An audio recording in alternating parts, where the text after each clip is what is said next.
I sit down, can I buy you around? Haven't seen your face before. Are you new in town? It's the same old line, oh, every time. Are you here alone? Can I take you home? Now every woman sings with every pretty place. There's a pair of flying eyes and a set of keys. He says, "Come be a star in the backseat of my car." Oh, but baby, slow down, you're going way too far. Let me make it clear to you, my dear. If you're not in it for love, if you're not willing to give it all you got, if you're not in it for life, if you're not in it for love, let me make it clear to you, my dear. You're not in it for love, I'm out of here.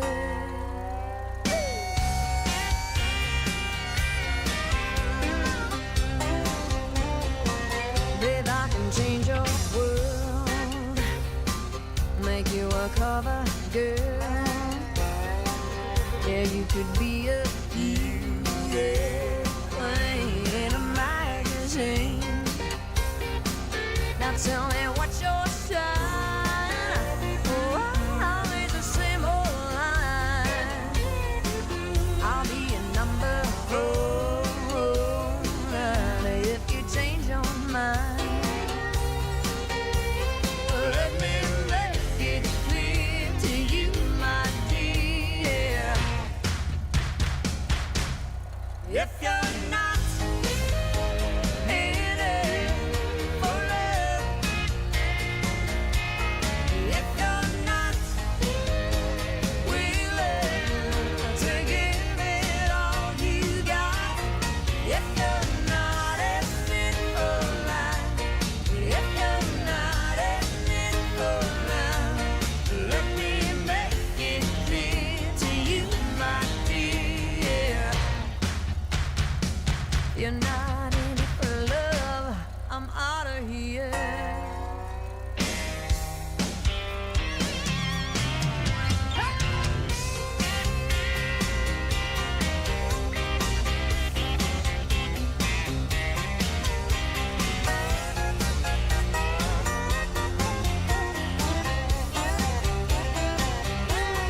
If you're not in it for love, baby, if you're not willing to give it all you got, if you're not in it for life, if you're not in it for love, if you're not in it for life, if you're not in it for love,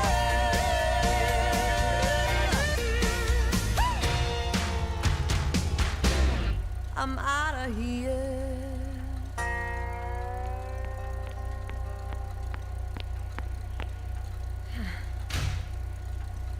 Sit down, think about that one night stand, and enjoy this next song. Are you worried about impending doom? Those evil villains got you filled with gloom. But don't you fear, there's a hero in the sky, the sky, the sky. It's not a bird and it's not a plane, and it's not an egg salad sandwich. It's the waistband warrior. Here is mighty battle cry. Hey, watch out, crime!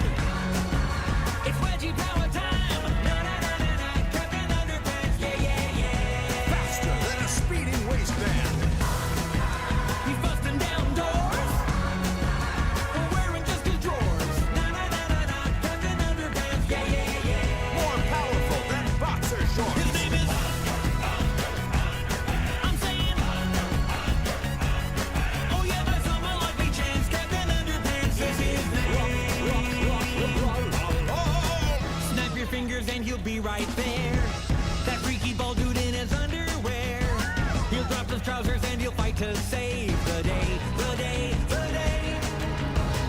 There he goes in his dashing cape. Here he comes in his tidy whities. All the bad guys soil themselves every time they hear him say, "La la la."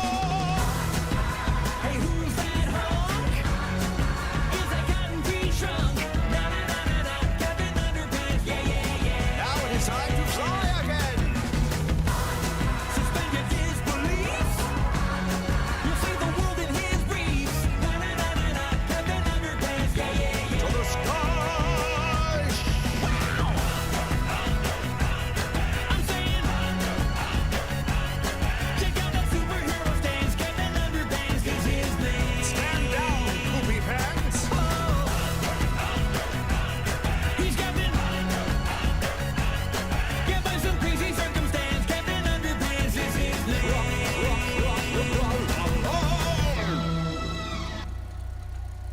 This airport's navigation system's crashed, but this Spirit pilot had other ideas. Spirit 861, all navigation systems are down. Return to gate immediately. Negative. Co-pilot's got Google Maps open. Vegas, baby. You can't navigate with a phone. That's not how this works. Why not? We're already charging passengers $5 to borrow the Wi-Fi. Spirit 861, this is a safety violation. So is Flying Spirit, but here we are. Just don't blame us when you end up in Canada. The music never stops on Self Radio. Only for station IDs and commercials. Some annoying banter every once in a while. The Selfie of Radio. I'm so awesome. Music customized for your unique level of pretension. Self Radio. Let me watch it real quick.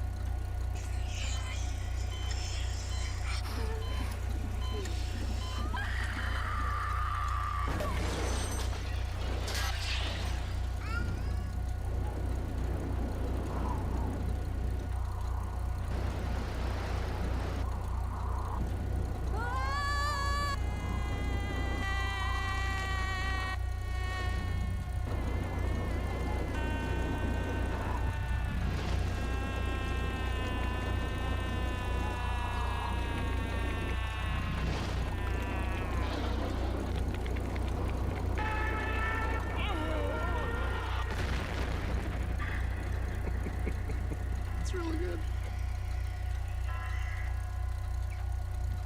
Oh, love it. The ad was polarizing, and it did end up getting banned. Stations would not run the ad because it was, so shocking for people. There was tension for the company to be doing this gaming thing because it was really different than really the image that the company was trying to cultivate. Some of the stuff like that commercial, I don't think senior leadership saw until it was done. We don't talk about Microsoft Xbox. Let's talk about Xbox. Because Microsoft was good on the funding side, but bad on the branding side. And if they wanted to go market it like they market Windows and they market Office, it was a deal breaker. It was not going to be successful. The games industry did not speak the same language as Microsoft. But if we were going to do this really hard thing and not lose billions and billions of dollars forever, we had to get it right. People had to have the belief that they were working with the Xbox team. That if that meant there was something slightly unconventional that had to be done, the Microsoft bureaucracy wasn't going to get in the way. There's a new contender in the video game wars. Xbox is going to be the future. Truly the future of video games. Xbox. Taking over the living room. Limitless, connected digital entertainment. You guys never understood. Company is going to face fierce competition. Sniper! It's a ticking time bomb. Makes me very nervous to actually play this for you. Xbox getting a major overhaul. A bold vision for the future of gaming.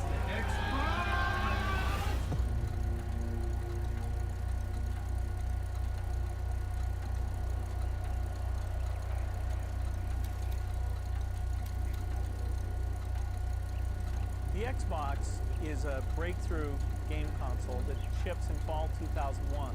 Most console companies start working on the next console as soon as they finish the current console. So 5 years, 6 years, 7 years. So for Microsoft to go from announcing in 2000 to being on store shelves in the fall of 2001 is kind of insane. Before Xbox landed on store shelves, the team had to run a gauntlet of very public deadlines. A hardware rollout in Las Vegas at the Consumer Electronics Show. A first glimpse of Xbox games at Microsoft's GameStop event in Seattle. And finally, an event that brought the entire global gaming industry together to see what was new and judge it mercilessly. E3 is the biggest moment of the year for games. For new entrants, it was really important to show up and make a good impression. That E3 was critical for Xbox, but you know, a lot of what you're showing is beta software and beta hardware. Hardware that's not proven yet, or probably not even finished. A lot of things at E3 can go wrong. Adding pressure, the lead executive on Xbox development, Rick Thompson, had just left Microsoft, which meant Microsoft's mission to quickly deliver an industry-changing game console needed a new leader. The idea of finding somebody else externally didn't make sense. We had a schedule that is crazy to begin with. The project just didn't have the time for that. Nor did we think that somebody externally could sort of fit into Microsoft to make this happen. And so I concluded that it was something I needed to do. A new challenger enters. Sort of a fateful decision, because it led to the worst 18 months of my professional career. It's a hard project, but what we were doing is something that is intensely difficult. Robbie was the grown-up. What was Robbie's role? We were a young group of kind of ragtag kids. Let's go ahead and take the cars, give them 3. What the hell's that? You know, I got a demo to do up here. I don't think Robbie should be seeing this. What we needed more than anything else is we needed an adult in the room. I was part of Office when it was smaller, and then as it grew big. Robbie also has a sense of propriety, and I don't think we had a sense of propriety at all. The opportunity here way outpaces that opportunity. I think is very exciting.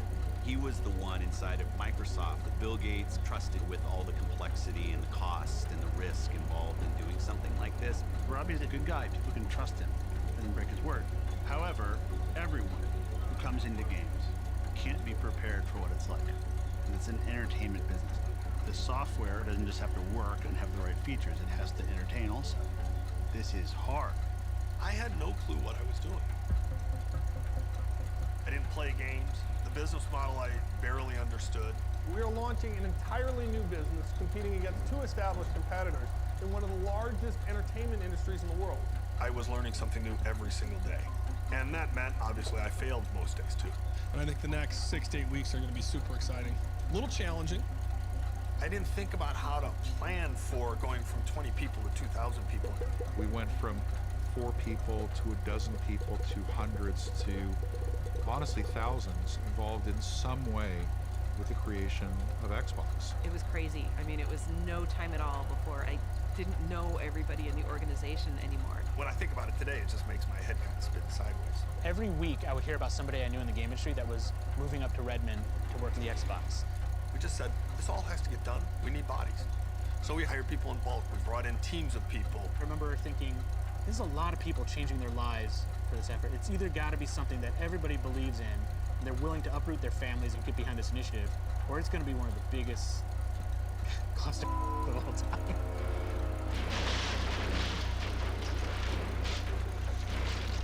It became clear that we needed our own place because we were just going to bust at the seams. So Microsoft has this beautiful campus and all these beautiful buildings and everyone works together. We were not part of that. We went to this campus called Millennium, which was still in Redmond, but pretty far away from Microsoft. Part of that was we needed space, but part of it is like, we need a few miles away from main campus to get some breathing room to do something different. We were deliberately a renegade team. They were rebels inside of the Microsoft empire. We were kids in our early 20s who loved video games and could not believe that Microsoft had given us jobs to go create them, and we were all kind of growing up together. The thing about games is it's Hollywood for nerds. You have your star directors, you have your Ferrari driving rendering engineers. Congratulations. And after a full day of working on making games, we would get together and play games. And there was a little bit of a weird culture of not leading, which I think was maybe not the healthiest. Maybe like a college dorm room kind of vibe. Your social circle was Xbox, your family was kind of Xbox. But we all had a common purpose, a passion around games. Being able to do something very different and revolutionary was where we were getting our energy from. Because we were still young, we had moments where we were like, wait a minute, like, am I the best person to be doing this? It was definitely a whole bunch of kids making decisions about their pay grade. You had a bunch of passionate people who weren't necessarily 100% the most qualified people to be doing the jobs, running as fast as they can to make this thing happen. We were young and we were naive. You know, I always call it the best funded startup ever. Me, in my 20s, you know, I had millions of dollars of budget, and there wasn't really any oversight. It was a little bit of the Wild West. You know, I had to negotiate all the components that went in, hard drives, power supplies, the circuit board. Here I am, this kid, negotiating these deals that are hundreds of millions of dollars. There were definitely some terrible decisions being made, but on the other hand, that level of freedom, you know, made Xbox happen.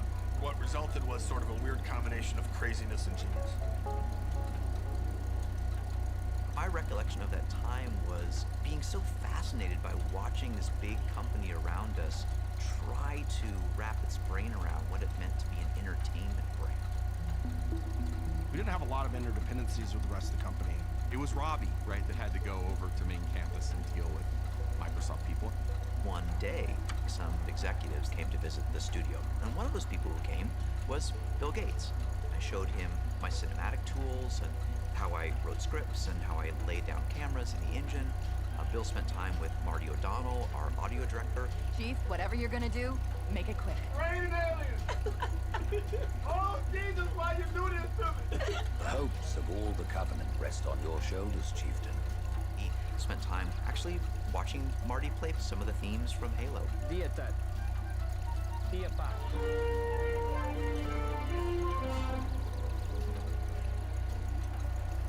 Went to go see our art department where one of our 3D artists was sculpting a character in clay, making a maquette. And at the end of the Bill visit, we got in the conference room, the leads of the studio, and there was a pause. And you can see the magnificent machine that is his brain calculating down the Microsoft org chart from him at the top all the way down to the crazy artists in this studio in a gravel pit, literally. And Bill leaned forward and he said, "So there are artists who work here?" It really was a cultural change for the company. Xbox was already forcing people within Microsoft to think differently, but what really mattered was changing public perception. Behind the scenes, software engineers were hard at work building Xbox's capabilities. Now, the hardware team had a chance to win over the doubters on a big stage at the Consumer Electronics Show in Las Vegas. CES was a trade show where companies from around the world would come to unveil the latest in technologies. A lot of buying decisions from retailers got made at that show for the holiday season, and so we had a lot of proving to do. The press was skeptical, gamers were skeptical. You don't know how to do this stuff. You've never done this before. Good luck. The gaming industry is not a believer. While Microsoft works on the insides of the new Xbox, it focuses an equal amount of attention on the outside. I was the creative director of Xbox. Horace Luke is the man. Horace Luke is the man. What Horace had to do was take the thing that we had produced in hardware and then figure out some wrapping around it. First time we ever showed him, like, hey, you're gonna need to put this board that we're about to manufacture for, you know, millions of consoles into something that looks good.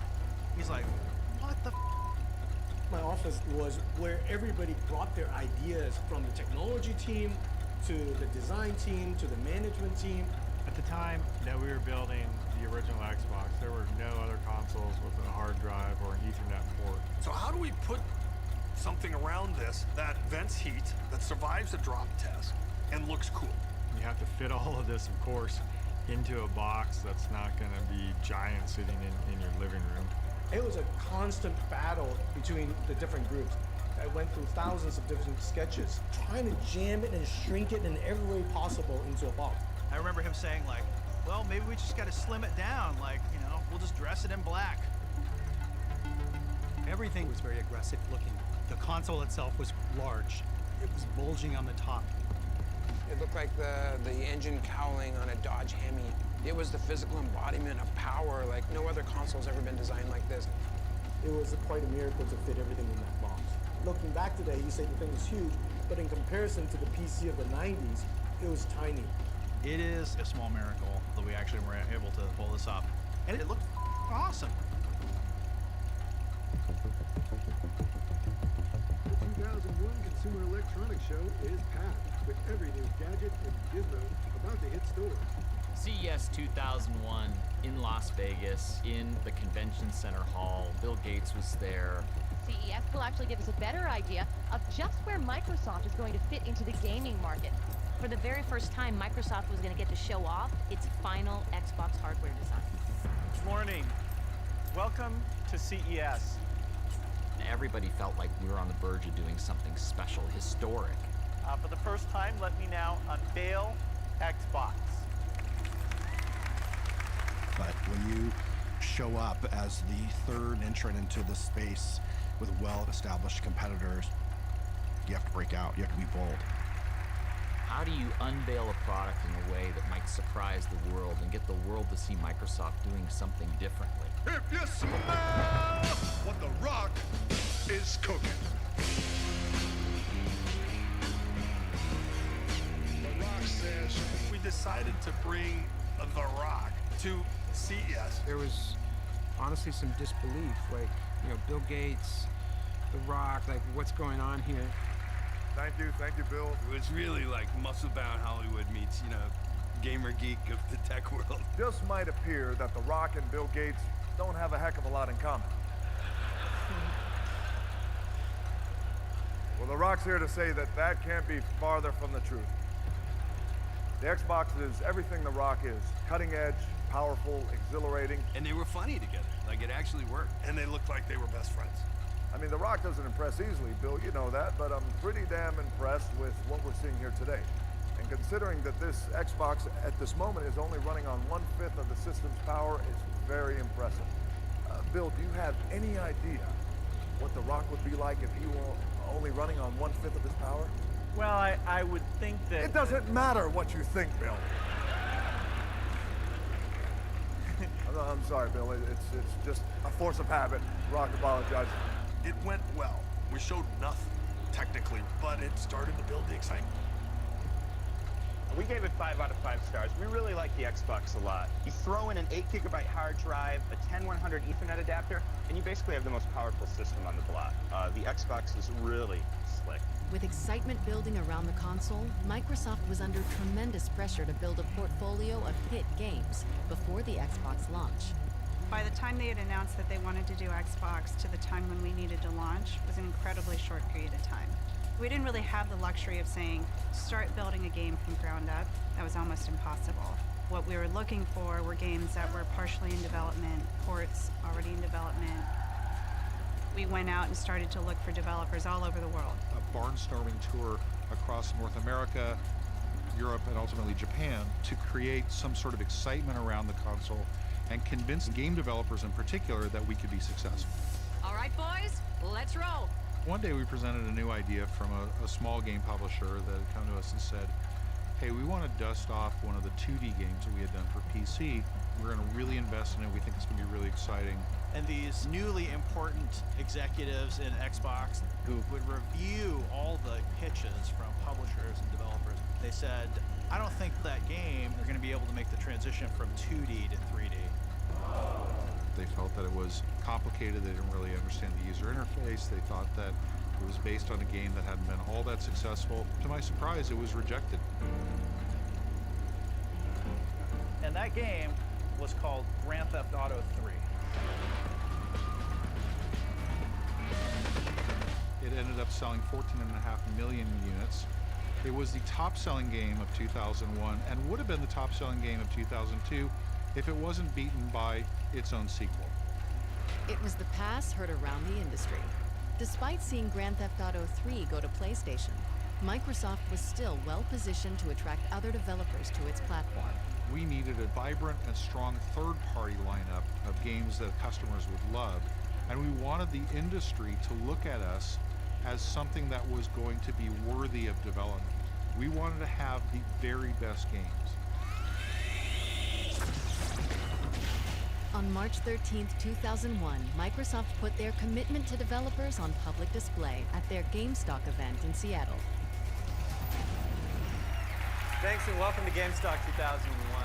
What you're seeing is a sneak peek at what's to come on Xbox. We're going to start off with a game whose vision was really just too big to fit in the PS2, so we brought it over to the Xbox.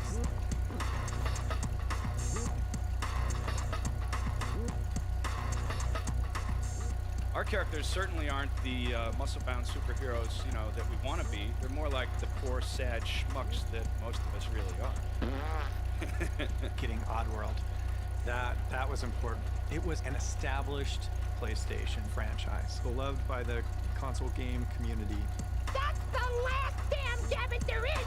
We had a chance to work with an amazing creator in Lorne Lanning. He did all the voice acting for his own game. So Munch had these things we called fuzzles, and they were like, me, and Munch would be like, you got to come over and do this for me. You know, so and then Abe's like, come on, guys, let's go. Yeah. And they were really vulnerable characters living in extremely dangerous worlds that you're trying to keep them alive, but when they get whacked, it's hilarious. Next, we're really happy to announce our new relationship with one of the premier racing developer teams in the world, Bizarre Creations. Project Gotham, the new product for Xbox. Now check out the reflections on this car. The whole environment is completely mapped to the entire surface of this vehicle. Project Gotham Racing was based on your style of driving as much as how fast you cross the finish line. For us, it was an opportunity to make this amazing, really accessible, fun, arcade racing game.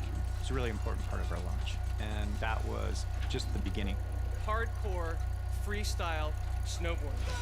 This is only one mountain of 7 international mountains we'll be bringing to you in Ant. That double-ended axe is pretty wicked looking, and we can tell this is a hand-to-hand fighting game. Playing a football game, you want to kick your buddy's butt so hard he's going to wear it for a helmet. And that's it for our show today. I hope you got to see everything that you wanted. Did you see everything? Oh, I feel like I am forgetting something. What was it? Oh, Halo. Hey, how could I forget Halo? Hey, everybody. So I'm Jason. I'm one of the co-founders of Bungie and the lead on Halo. Bungie was a Mac-first developer. That's where they started. That's where they'd had their success with Marathon and Myth and Myth 2. But Bungie was also dealing with the aftermath of a catastrophe. Myth 2, one of their hottest titles, had an installer bug that could erase a user's entire hard drive. In order to fix the bug and keep the company above water and working on new games, they needed a serious cash infusion. Apparently they had this thing called Halo. I hadn't seen it yet. Some of my guys had. They had multiple games into development, but all I wanted was this new thing that they were working on. So we did a deal and bought out the company, and they started to work on Halo. That's really when true development began on what the game would be. When we were purchased, Halo was not a game. There was no real story. There was no real sense of what the gameplay tempo would be like. We knew it was powerful to control a space marine who moved fast and could jump into a sophisticated vehicle and, haul ass around this alien world. And that was it. What do you think, Jason? People knew about Halo. They knew that we'd been acquired by Microsoft. They knew about Xbox. They knew we were still working on the game. That period of getting Halo from a series of prototypes to on a disc playable by an Xbox was just a mad rush to get this game done. But there was this excitement that we had something special. Makes me very nervous to actually play this for you. Welcome to Halo on the Xbox.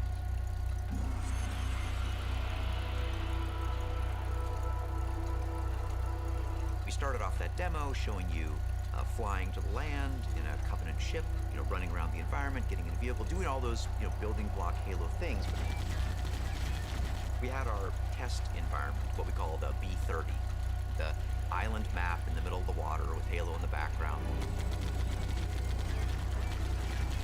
It was just fun to play. Woo!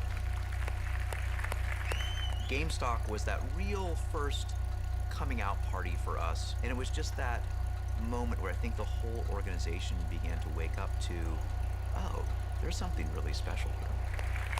Thank you, that's it. Good night. Xbox had made a high-risk bet on Halo. At the time, first-person shooters were considered PC games.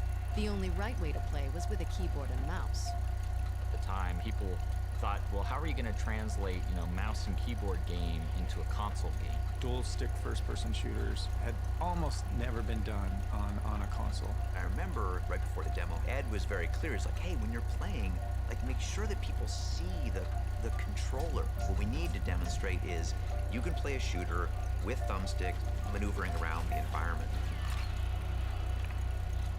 You can go back and you can look. Adamant blog posts that shooter games, like Doom, would never work with a game controller. Can people actually play a first-person shooter on a controller like this? Is the audience going to accept it? While gamers wrestled with the idea of a first-person shooter on a console, critics also keyed in on a not-so-tiny issue. I don't like the controller. Unfortunately, it's big. I think it's too big. The Duke, they call it.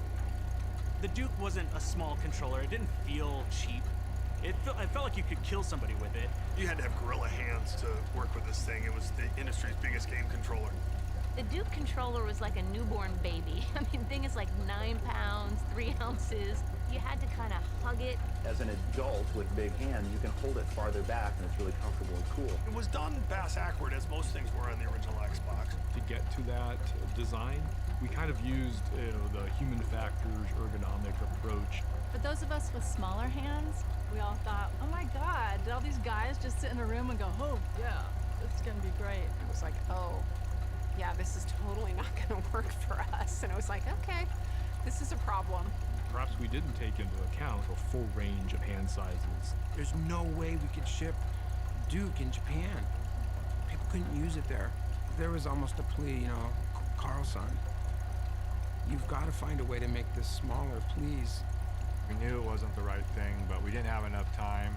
E3 was coming up, and so we had to go with what we had. On May 17th, 2001, global gaming's biggest event, E3, kicked off in Los Angeles. E3 is clearly the Super Bowl, the Olympics, the World Cup all rolled into one for the video game industry. For Team Xbox, it was the most important public test for their new console before a looming November launch date.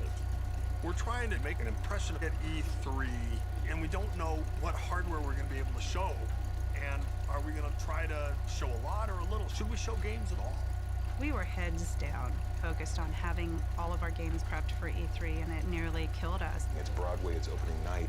You're going to read the reviews the next morning, and you're either hot or you're a flop. I was pretty eager to get to E3 and get hands-on with the Xbox. But your first time making hardware is painful. And what you demo and what ends up in the store shelves are often very different things. And so I was really skeptical that this Xbox is going to be ready. It's a pleasure for me to be the first to welcome you to Los Angeles for what I'm sure is going to be quite an exciting week. So it's 8 a.m. in the morning. The hardware team is like literally using duct tape to get the box done. Sony had their event the night before and a party afterwards. This was going to be our coming out party, and we now have a hungover media group at 8 o'clock in the morning coming to see Xbox. That is not where you want to be. We've made Xbox a reality. And you can see here, if I slide this down, Xbox itself. Now live and ready to go. I walk out on stage and I do my first line. In fact, if I press this little button here on the front, and then I hit the magic button that's supposed to start the Xbox. You'll see Xbox will actually start up. We can bring that video up. We can bring that video up. And nothing happened. Nothing happened. Well, if we could bring the video up, Xbox would be live and starting and running. I didn't know what to do, so I just went on. So it's with great confidence that on November the 8th, in the North American market, you'll be able to go into retail stores. In less than a year's time, you're going to release this thing into the wild, and people are going to be able to play it, and you're going to love it. And it doesn't turn on. It was a devastating moment. As the hardware planner, my heart just sank. And you'll be able to get a box just like this with Xbox in it. It was a disaster. A legendary sort of press conference snafu. We had to convince the press very quickly that we had a box that worked, and we needed to get their hands on these games as quickly as we possibly could so we could wash away that moment that we had on stage. We're very excited about that. But the disasters kept rolling. The Xbox wasn't done yet. The graphics hardware that they were running on was running about half the speed of what we expected the final product to be at. Basically, I'm making excuses for it was slow. Microsoft had never had a meaningful presence at E3 before. The booth was packed. We decided to show Halo because we feel like we have to show what's going to be our key title. In terms of the games we were working on, Halo had the biggest role. And so it was the E3 demo on the floor. So many people were coming in with huge curiosity about what it was capable of, and I was completely disappointed. I'm like, the frame rate's terrible, the split screen stuff, it's kind of cool, but it just doesn't feel like it's powerful enough. On the show floor, the unfinished game seemed to fall short of its original promise of revolutionary gameplay. So now you have a bad launch event, and the key title that's going to carry the day looks bad, and people start to think we're crazy. Shortly thereafter, E3, Peter Moore, he's at Sega, and he says, hey, I want to give you our feedback from E3. That E3 was critical for Sega to stay alive. In February of 2001, Sega made the decision to discontinue the Dreamcast and focus exclusively on software. Part of that transition included a huge bet to focus on making games for Xbox. But a disastrous showing at E3 from Microsoft meant danger for Sega. As we were moving from being a first party to a classic third party publisher, we absolutely needed somebody like Microsoft to get us through this difficult period. And so Peter comes up to me and he looks at me and says, well, here's our feedback. Retailers aren't going to stock you, developers aren't going to develop for you, and consumers think the product's not very good and it's too expensive. I took it very personally. I'm the leader of the team, it's my responsibility, it's my obligation, and I felt like I failed. This is my resignation letter to my boss, Rick Paluzzo. I wrote this on Friday, May 25th, 2001 at 2:02 a.m. It starts off, my status in Xbox, importance high. This is not going to be an easy email to write, and frankly, I've postponed doing it several times. The short summary is that my direct involvement in Xbox needs to end, and sooner than either of us would like. I think this is both in my best interest and the best interest of Microsoft. But Bill Gates and Microsoft CEO Steve Ballmer did not accept Robbie's resignation. They just encouraged me to get it done and said, you've done a great job, keep at it, we're with you. I mean, there wasn't much more they could say, right? There's no advice they could give me. They were too far away to say, hey, go do this. The only person who could figure that out was me. I never told anybody on the team. Rick and Steve and Bill. They're the only people that ever knew. That gives you the sense how personally challenging it was for a person who hates losing. Electronic Arts is one of the biggest game makers in the world, and its CEO, Larry Probst, was quoted in the Financial Times as saying this, that Microsoft has a lot to do over the next few months. They are on a death march now. I don't think anybody had an easy ride to launch. All we're thinking about is getting the device done so that we can make launch day. If you didn't have console units on retail shelves for a holiday, you missed a year. That holiday was vital. There were a lot of late nights. We were trying to engineer and design something that we'd never done before. We're building the technology, we're building the hardware inside. The Xbox circuit board is about yay big. It had probably in the order of 800 parts. Parts of the Xbox were coming from all over the world. Like Hungary and Mexico. You know, there were people who went and lived in China in a hotel room for weeks on end. We would be flying back and forth with hard drives to get stuff back to test. Microsoft had never shipped a console before. It turns out there's a lot of regulation everywhere in the world. You had to be certified by the right agency and approved. Their approval took longer than we expected. Parts wound up getting delayed from suppliers. It was every day, come into the office, see a fire, try to put the fire out. We were tracking the hardware, tracking the components, tracking our launch dates at such an accelerated pace. It was chaotic. Chaos. Total chaos. People themselves were doing Herculean things. We would sleep at the office. This was all happening in real time. It had just never been done before. Xbox was the toughest job I will ever have, or have ever had. I will never do it again. Every day was a challenge, both sort of technically and professionally, but also personally. You know, you were lucky if you had a personal relationship that survived launch. Mine did not. It's kind of like you're on this horse that's bucking and you're thinking, okay, is this ever going to stop or will this be the end of me? 8 to 12 weeks before launch. We're coming in way hotter than anyone expected to. We doubted whether the hardware's going to be done in time. We're not sure any of the games are going to be done in time. The ship is still on fire, the plane hasn't landed, all the metaphors for crashes you can think of. But in the end, that team believed. There's no second try at the Xbox, so this was a Hail Mary culture. And if we were able to succeed, it was going to be absolutely epic. It's a touchdown. November 15th, 2001. Xbox was released in Times Square.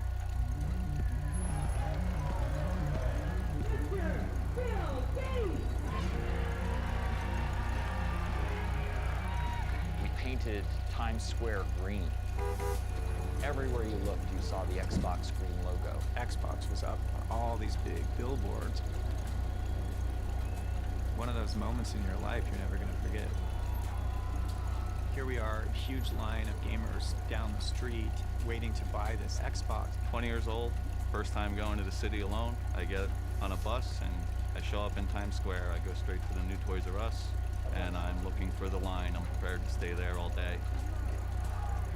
We worked with the city to open up the WWF restaurant across the street from Toys R Us Times Square. And that's where all the gamers came first. They have Xbox consoles set up everywhere. They pretty much just allowed all the gamers to hang out and play and test out all these games. Bill wanted to be on site. He wanted to help hand over the first console. Bill Gates is down at a gaming system, shook my hand and said, "You ready to play?" And we were playing Fusion Frenzy. And Bill Gates made a comment that he had actually taken 2 weeks off of work just to practice this game. He wanted to beat the gamers. Does anyone know what the shoot button is?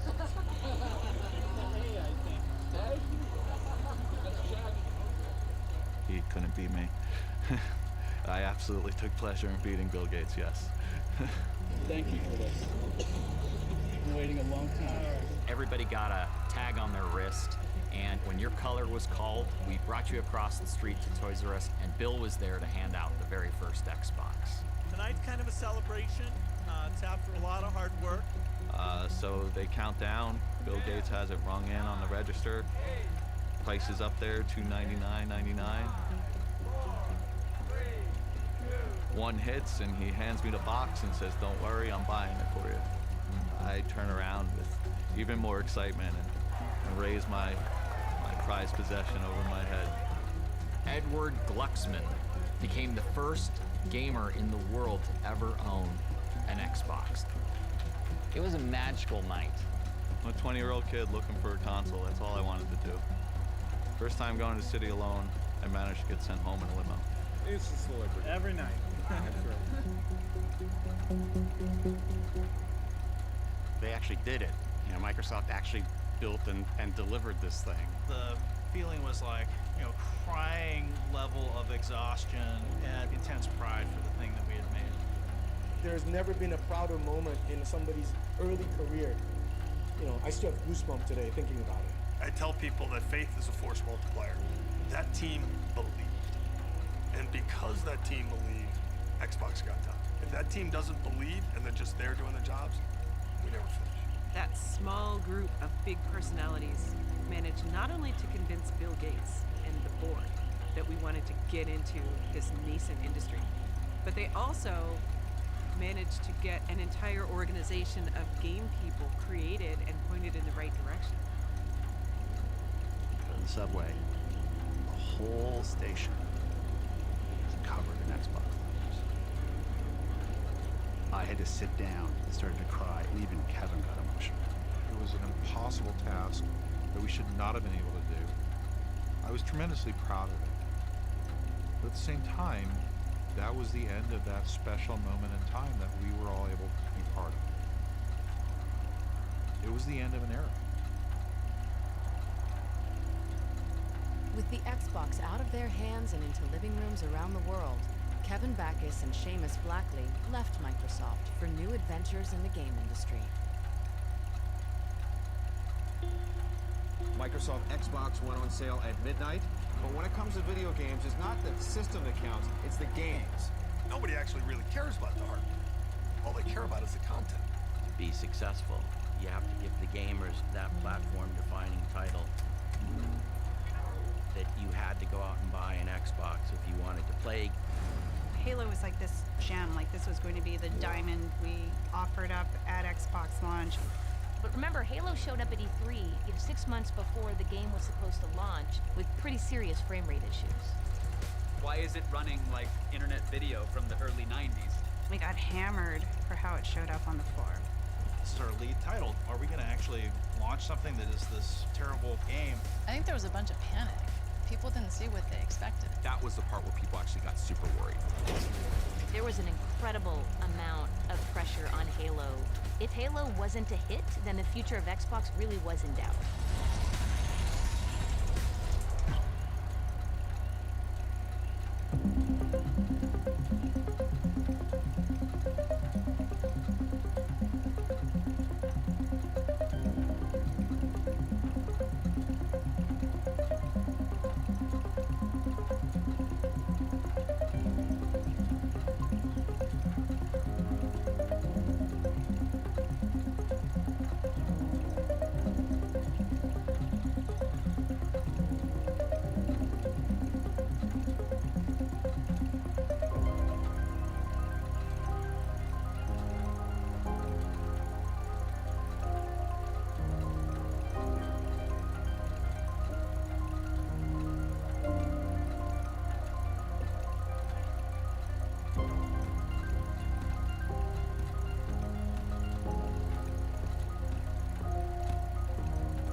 How the hell do we wind up like this? And why weren't we able to see the signs that we missed? And try to turn the tables. I wish you'd unclench your fists and unpack your suitcase. Lately there's been too much of this, but don't think it's too late. Nothing's wrong, just as long as you know that someday I will. Someday, somehow, gonna make it alright, but not right now. I know you wondering where. Knows that someday, somehow, gonna make it alright, but not right now. I know you're wondering where. Well, I'd hope that since we're here anyway, we could end up saying things we've always needed to say, so we could end up staying. Now the story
why weren't we able to see the signs that we missed? Try to turn the tables. Now the story's played out like this, just like a paperback novel. Let's rewrite an ending that fits instead of a Hollywood horror. Nothing's wrong, just as long as you know that someday I will. Someday, somehow, I'm gonna make it alright, but not right now. I know you wonder anyway. Someday, somehow, I'm gonna make it alright, but not right now. I know you wonder anyway. Knows that. I know you wonder anyway. Knows that. I know you wonder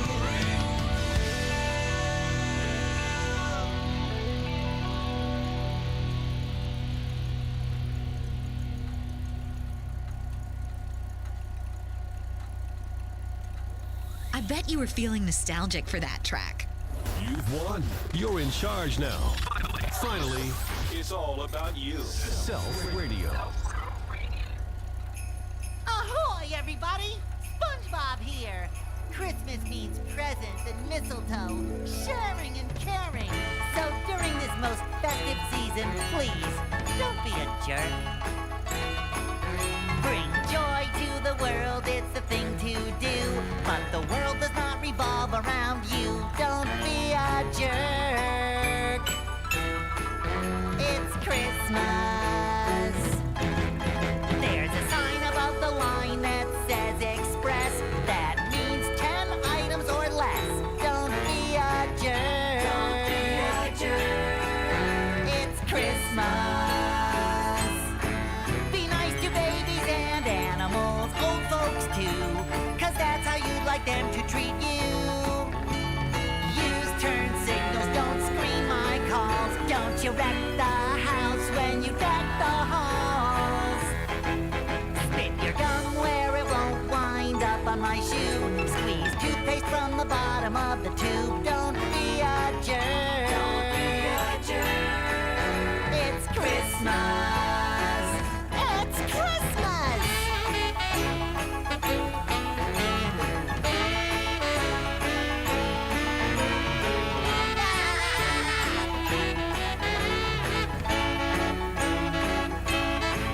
When others are talking, never interrupt. Don't put people down or leave the toilet seat up. It's the time for family and holly and turkey. 'Tis the season to be jolly, not jerky. Jolly, not jerky. Don't dig in the cereal box for goodness sakes. Take the prize and leave me nothing but flakes. Don't be a jerk. Don't be a jerk. It's Christmas. Santa brought nearly every gift on your list. Why whine about the one that he missed? Don't be a jerk. Don't be a jerk. It's Christmas. It's Christmas. Don't be a jerk. It's Christmas. Don't be a jerk. It's The internet says this goo will naturally make my tongue more pink. Videos show that this sand can never get wet, and with this, you can finally be Spider-Man. Do they work, or was the internet lying? This is Debunker. This next product claims to turn you into sort of Spider-Man. Okay, you can shoot webs out. The video makes it look pretty good. Okay, let's see it. That looked pretty cool. I noticed a surprising lack of swinging happening. Daniel, come on. You're not gonna act. You said I could turn into Spider-Man. I want to be Spider-Man. You know Spider-Man's not real, right? So this is just a suction cup that launches and then... Wait, you're saying just had a string attached and it actually like got taut? That's pretty cool. And it's only $48. What? The web launcher, it's not officially licensed by Marvel. It's just this generic box. Do my best, Peter Parker. Wait. Well then. Okay, how far did that go? Maybe 6 feet? Yeah, press that and it'll start retracting. I'm sold. That was kind of cool. If we had a little bit of bait, we could go fishing with that thing. Wait. My big question is, does it stick? We've got a piece of plexiglass. Hey! Oh, and? Oh! Pulling this off, it's also a magnet. Oh. So I guess you could shoot this at anything metal. It does everything the video says. I mean, it works, so I'm gonna say bumped. Yes. This next cleaning product looks actually pretty awesome and satisfying. I kind of hope it works. I wish I knew about this thing earlier. I've seen these. You won't believe, but this product made my shower drain smell like lemons. I was trying to get rid of want the that smell to I had work. in my That's a pretty popular video, and I have wondered if these things do work. Yeah, I don't know what it says on it because I can't read the packaging. Japanese. I really want this to work. I want it to work too. This is cool. I want this to work too. Just to be clear, you've got to do it either in a sink with like an overflow, or you've got to do it in a bathtub. Those are the only places it's gonna work. I scouted out a sink here in the building that this will work on, but we got to go there to do it. We're gonna test it out. Here we go. 3, 2, 1. I hear it. Oh, are we cleaning? It's going somewhere. Where is it going? Maybe it's so backed up. Is it gonna fire out again? Oh, there it goes. Oh, is it coming out? It's coming out with gunk. Oh, it's got a poopy looking. Oh, there's hair. I wish it was dirtier, but there's some hair in there. Oh, there's so much funk in there. That worked really well. I'm gonna take this home and use it. That totally worked, and it was satisfying. It kind of makes you want to clean like everything. You just go door to door, right? Clean. Whatever this product is called, I love it. Totally bunked. So this video claims to bring you like the reddest tongues in the world. It's just gonna clean it right up. What? So you get this gel, and look what it's like instantly. Nah. That looks natural. I don't like it. Here we go. We got it. No, I don't want to do that. It's got a little scraper thing, and then it's got this gel goo that comes in the least medically convincing graphic design I've ever seen. All right, here you go. It's very runny. Yeah. Set it up and just do like 1/2. Scrape it a little bit, Yeah. a couple times. You know, Clean kind of it up. like. Yeah. Okay. I'm really getting after it. All right, now let's take a look. No difference. Nothing. Yeah. And it doesn't taste good. It tastes kind of bitter too. Oh, it smells like a light fish flavor. It's now giving me bad breath. Yeah, I think they just did an editing trick there, but this is totally debunked. Okay, this next product is a drone that you can control just by like your hand movements in the air. It's pretty cool. It just kind of goes like that, and it goes forward and stops it, brings it back. It's like dude in the mall kiosk, just like buzzing that around your head. Or is there someone off camera controlling it while somebody puts their hands in this? Yeah, just kind of like follows along. I'm suspicious. So it came kind of loose. This is how it came. This is this Firefly drone, and so it's got a little baggie of stuff with it. Okay. It's all charged up, ready to go. All right, we're synced up. Let's go. Okay, now Okay. guide it. Guide it. Oh, you did the flip. Okay, bring it this way. Okay, him. You're awesome at this. Okay, I will say you were moving your hand, and it was. It does work. It just not good at seems to be working, kind of. All right, I'm gonna take off again. Don't you have to press the button? Yeah, there's like a long press for down and up. Okay, it's going down. Okay, all right. All right. Can you make it go up? Up. Okay. Around. This suddenly got awesome. Come on, kickflip. I don't know. Oh! Yo! This thing's actually pretty good. It's $30. I don't think that's bad at all. I'm gonna say bunked. Off screen, Emma has a gun. What do we do? It's a bug gun. It's a bug gun. It kills bugs. Never seen a salt gun that killed bugs. Why are these? They're so close to that bug. Oh, sick. So this is the Bug Assault, the original salt gun. The ammo is just regular table salt. It kills the bug, and it doesn't splatter its guts anywhere. I trust Joey with this gun.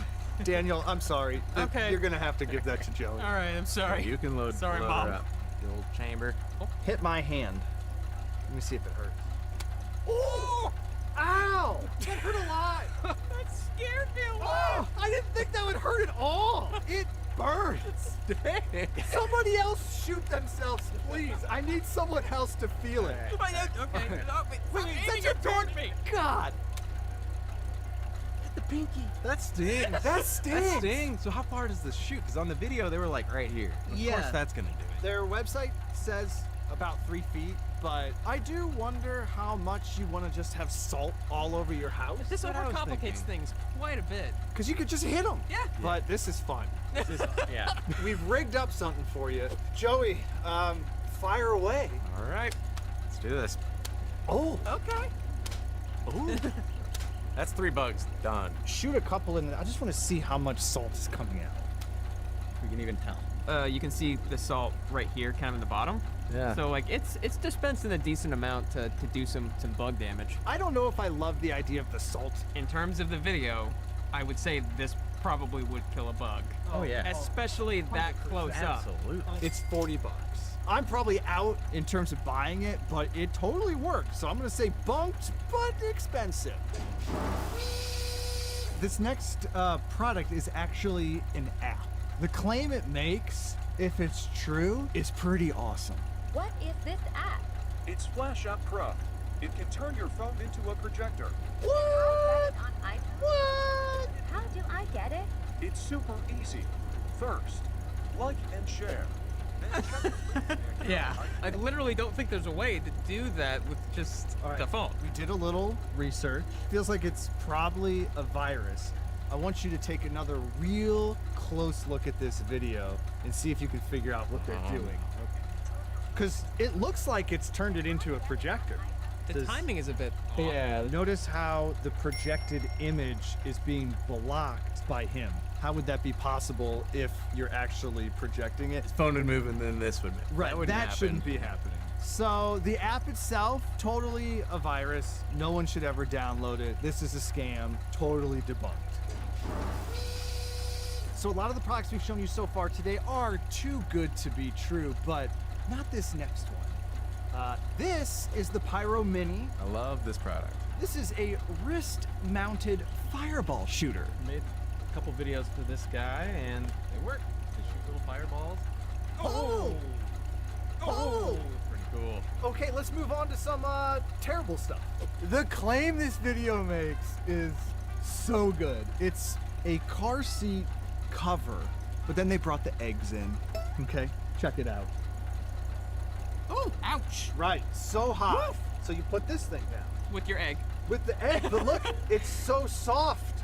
It's so good it won't break the egg, right? And that guy comes in and proves that it's a real egg. We've got that car seat, and we've got the eggs. Here's the car seat. That's weird. We got 6 eggs. I'll put some swim trunks on over these. Daniel wants me to prove to everyone that these are real eggs, so here you go. Ready?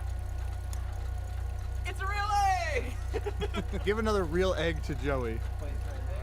Should I put my full weight on this or just? Yeah. You're about to drive. You're about to drive. Yeah. Alright. Heater off. How's that egg weigh? Whoa! Hold on, you sat down way too gingerly with that one. I think it works, and I thought it was going to work. All the way on. Whoa! What? Dude. It works! That's how soft that car seat is. You're never gonna break your butt. I'm gonna put my faith in what I just saw. I hope this breaks. I don't think it broke. I heard a little sound. No, you I don't didn't. know if that was. Did it work? Dude. It works. Get a little plastic. I want to see if this would work without the thing. Now I'm starting to think that it's gonna crack. Ooh. Did it break? It didn't, but it feels weird. All right. I don't think it broke. Huh. No, it didn't break. I mean, that's smart. Who's gonna test this without the cushion in their car? I'm gonna say this is hardcore debunk. The claims this next product makes are top tier ridiculous. This is a car air freshener. And you don't think it'll work? Also says the standards are not high. Also says it can defrost your car. Oh. It uses electromagnetic energy frequency from NASA. That had to be manipulated. That had to be fake. Now I've got the box here. They might be using NASA technology, but they're not using NASA language because I don't know what electromagnetic is. Oh, you don't know about the electromagnets? I don't know what it's powered by, if we have to put batteries in it. Is it solar powered? Whoa, whoa. So many questions. There's so many orange fragrances. I think it is solar powered. Yeah, it's got a solar panel. So where does the fragrance go? You can pull these two parts apart so you can put the fragrance in there, but this is not what we're trying to, okay, it's fragrant now. This is not what we're trying to test in. So I've got a couple sheets of ice. We can head outside and put electromagnetic energy to the test. This thing does spin under sunlight. So we've got the electromagnetic on the right here, all right? And then we've got our control here. We'll see which one melts faster. All right, so we'll come back in a little bit and see what happens. This is the control, okay? And the control is still, pretty big sheet.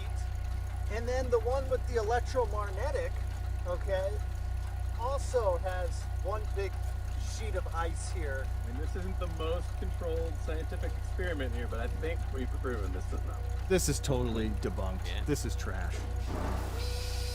This next product will make the soles of your sneakers look brand new. Do you have yellowish sneakers, though? Sometimes.